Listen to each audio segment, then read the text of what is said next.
Good morning, Year 5. It is Tuesday, the 26th of January 2021. Our target today is a retrieval target, and it is I can retrieve information from more than one paragraph. Our vocabulary check before we start. It's quite a tricky one today, but that makes it even more important to understand what we are going to be reading about.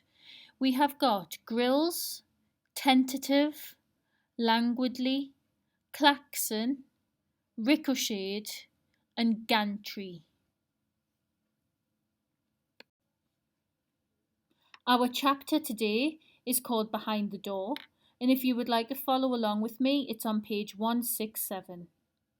Alex swam slowly forward, completely blind, afraid that at any moment he would crack his skull against the rock. Despite the dry suit, he was beginning to feel the chill of the water and knew that he had to find his way out soon. His hand brushed against something, but his fingers were too numb to tell what it was. He reached out and pulled himself forward. His feet touched the bottom, and it was then that he realized he could see. Somehow, from somewhere, light was seeping into the area beyond the submerged tunnel. Slowly his vision had adjusted itself. Waving his hand in front of his face, he could just make out his fingers. He was holding on to a wooden beam, a collapsed roof support. He closed his eyes, then opened them again. The darkness had retreated, showing him a crossroads cut into the rock, the meeting place of three tunnels. The fourth, behind him, was the one that was flooded. As vague as the light was, it gave him strength. Using the beam as a makeshift jetty, he clambered onto the rock. At the same time, he became aware of a soft throbbing sound. He couldn't be sure if it was near or far, but he remembered what he had heard under Block D, in front of the metal door, and he knew that he had arrived. He stripped off the dry suit. Fortunately, it had kept the water out. The main part of his body was dry, but ice-cold water was still dripping out of his hair, down his neck, and his trainers and socks were sodden. When he moved forward, his feet squelched, and he had to take his trainers off and shake them out before he could go on. Ian Ryder's map was still folded in his pocket, but he no longer had any need of it. All he had to do was follow the light. He went straight forward to another intersection, then turned right. The light was so bright now that he could actually make out the colour of the rock, dark brown and grey.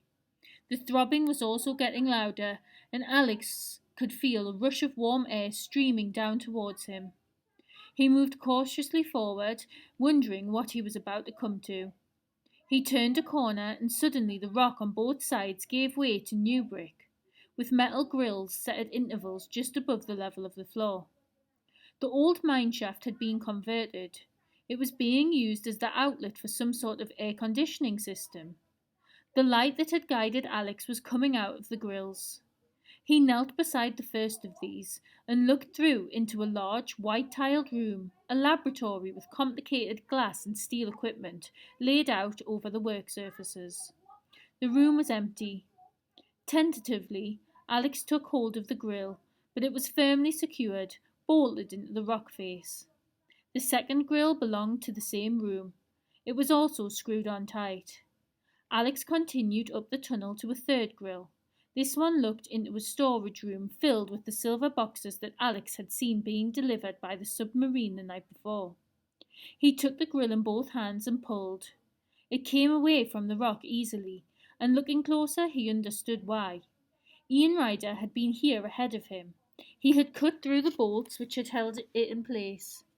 Alex set the grill down silently. He felt sad.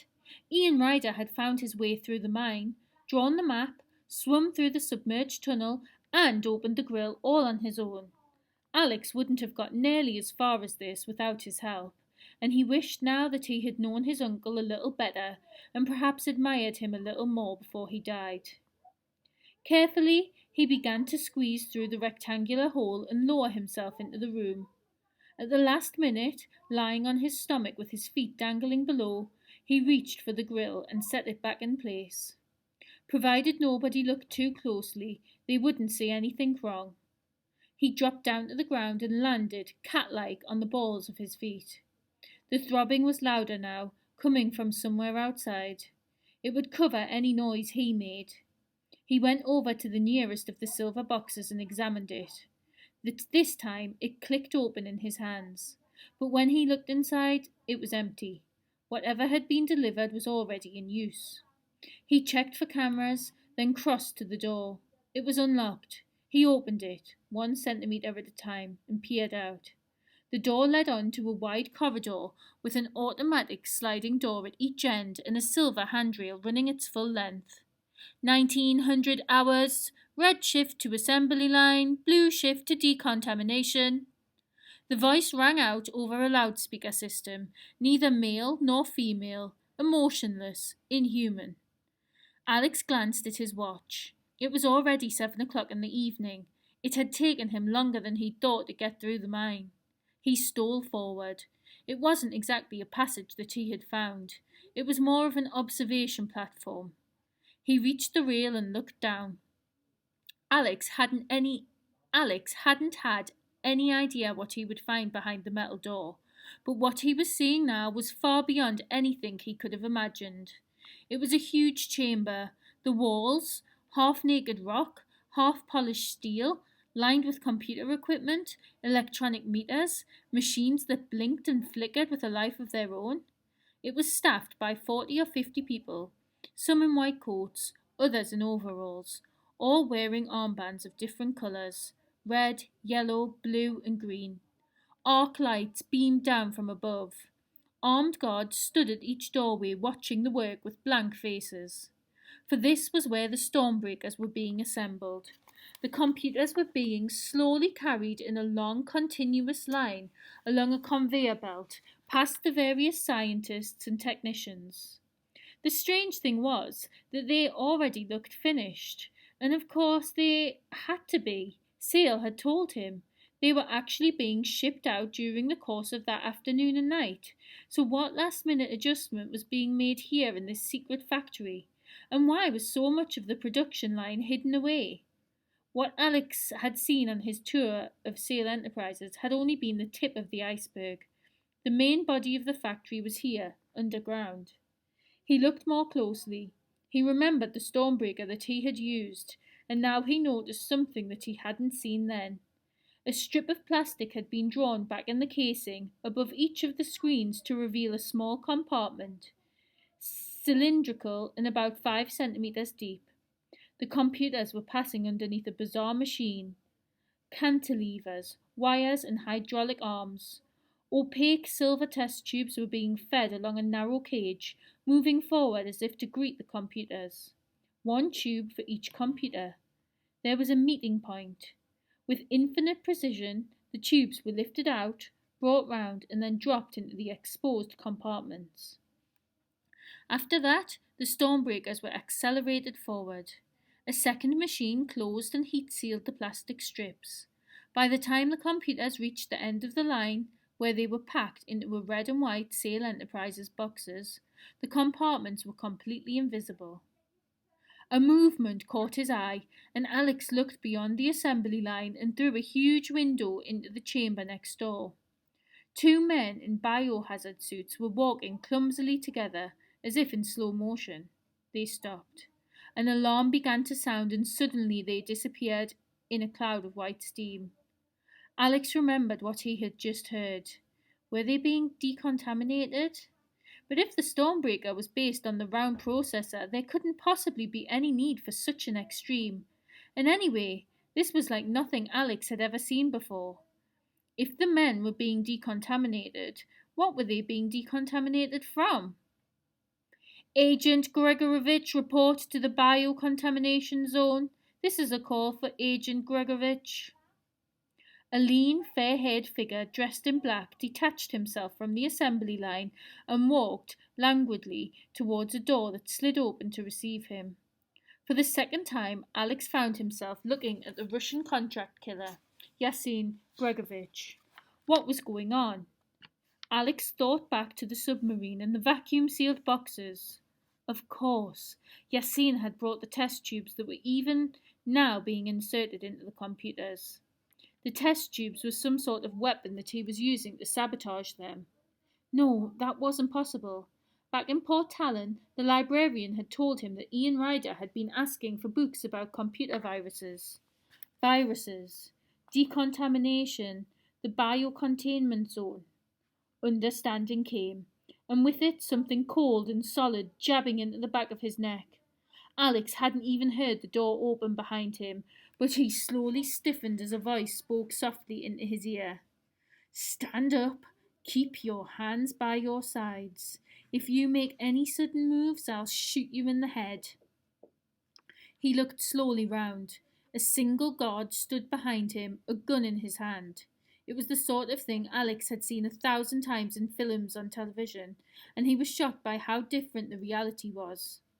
The gun was a Browning automatic pistol, and one twitch of the guard's finger would send a 9mm bullet shattering through his skull and into his brain. The very touch of it made him feel sick. He stood up. The guard was in his 20s, pale-faced and puzzled.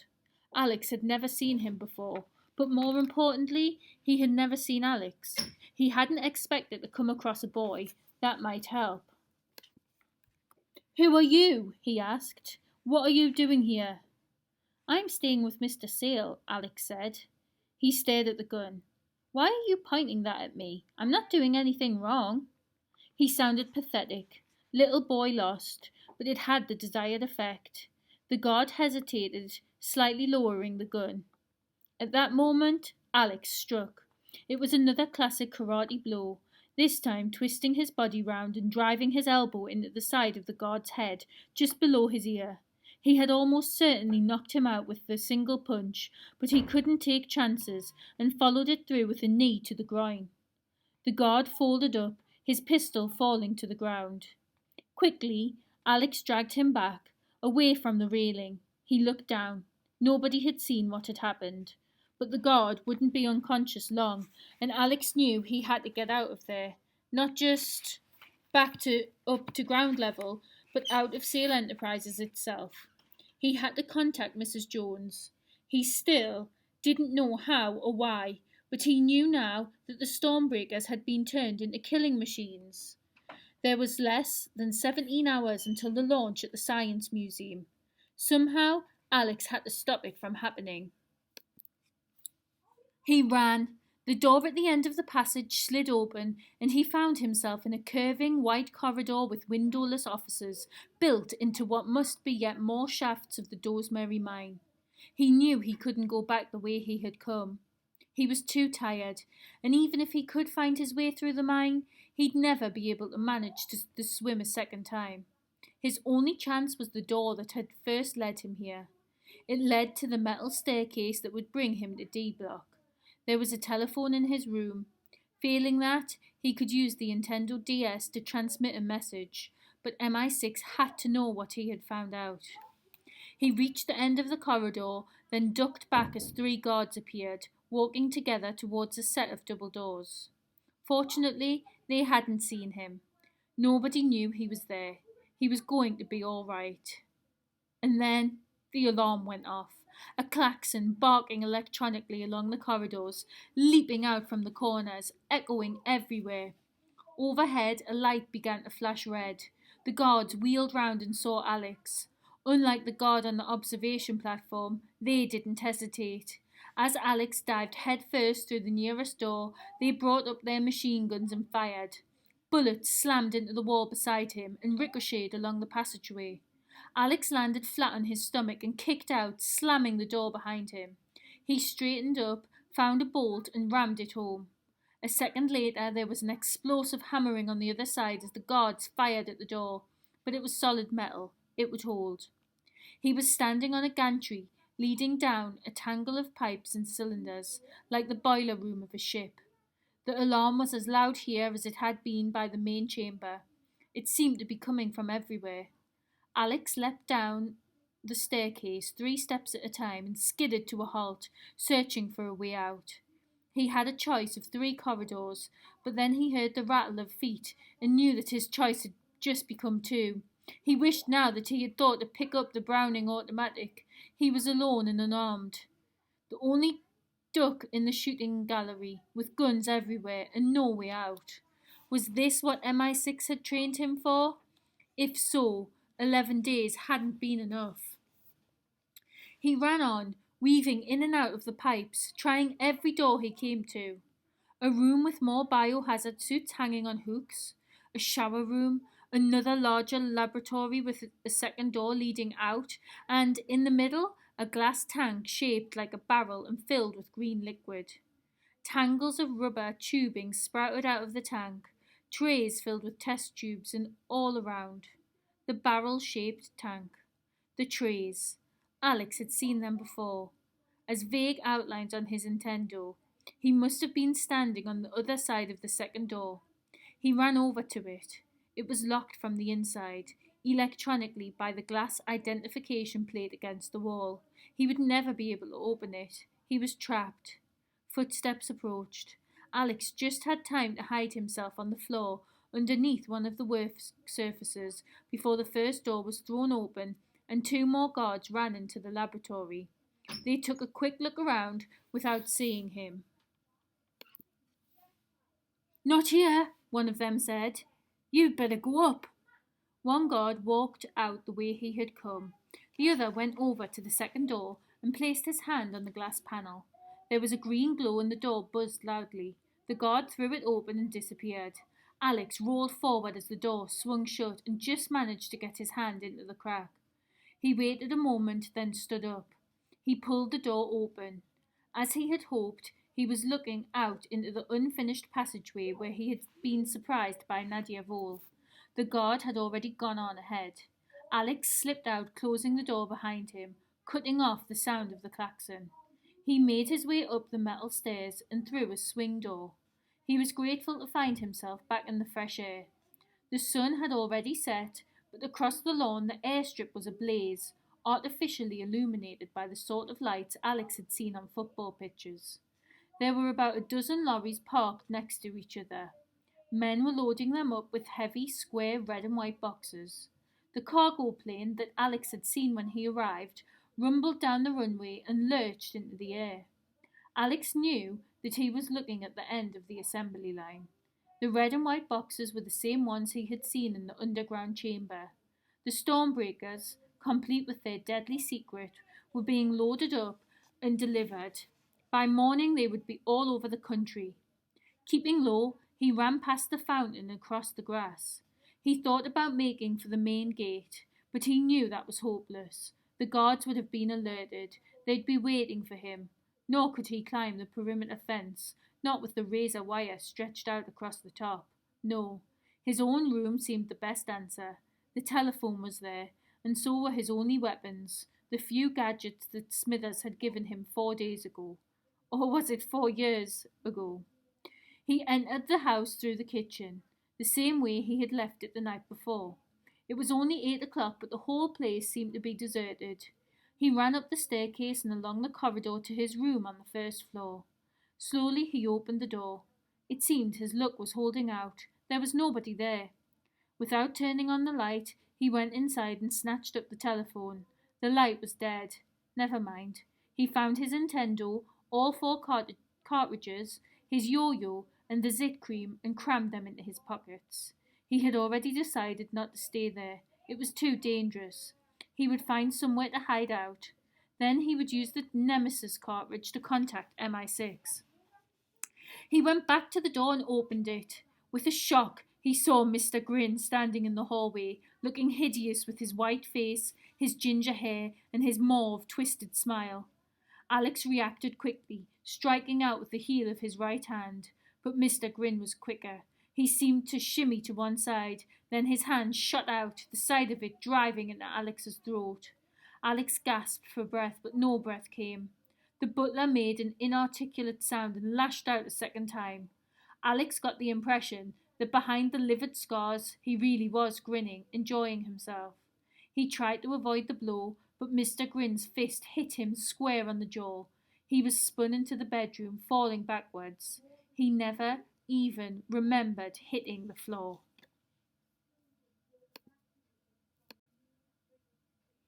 Well done, Year 5. That was another long chapter. I know I read it all in one go, but I would think about going back and making sure you understand what's happening. So, why did he go down into the mine? What's happened when he's travelled through the mine? What has he found once he's gone under the water and swam under? What has he come to? And what has just happened in that last part that we have read? Our quick quiz. At the beginning of the chapter, Nisa, why was Alex afraid of cracking his skull? Number 2. What might be suspicious about the manufacturing taking place underground, AJ? How did Alex catch the guard off guard, Mariam? Why would the alarm have been set off, Tilly? And why does Alex keep low on page 180, Amelia? So our task today, to answer underneath the slip that's stuck in. And don't worry if you've run out of space, just flick through a few pages and do it on a spare page as long as I can find it. Our task, number 1. On page 168, how did Alex get out of the water? Number 2. On page 171, what colour armbands were there? Number 3, look on pages 171 and 172. What is happening in the room that Alex found? Number 4, what was different about the stormbreakers being made here? Number 5, what is in the compartments? So what's in them secret tubes that are being added to the computers? Number 6, who blocks Alex at the door at the end of the chapter? And your extension, how does the cliffhanger of this chapter affect the reader? So you are the reader. It's left as a cliffhanger because Alex has been found.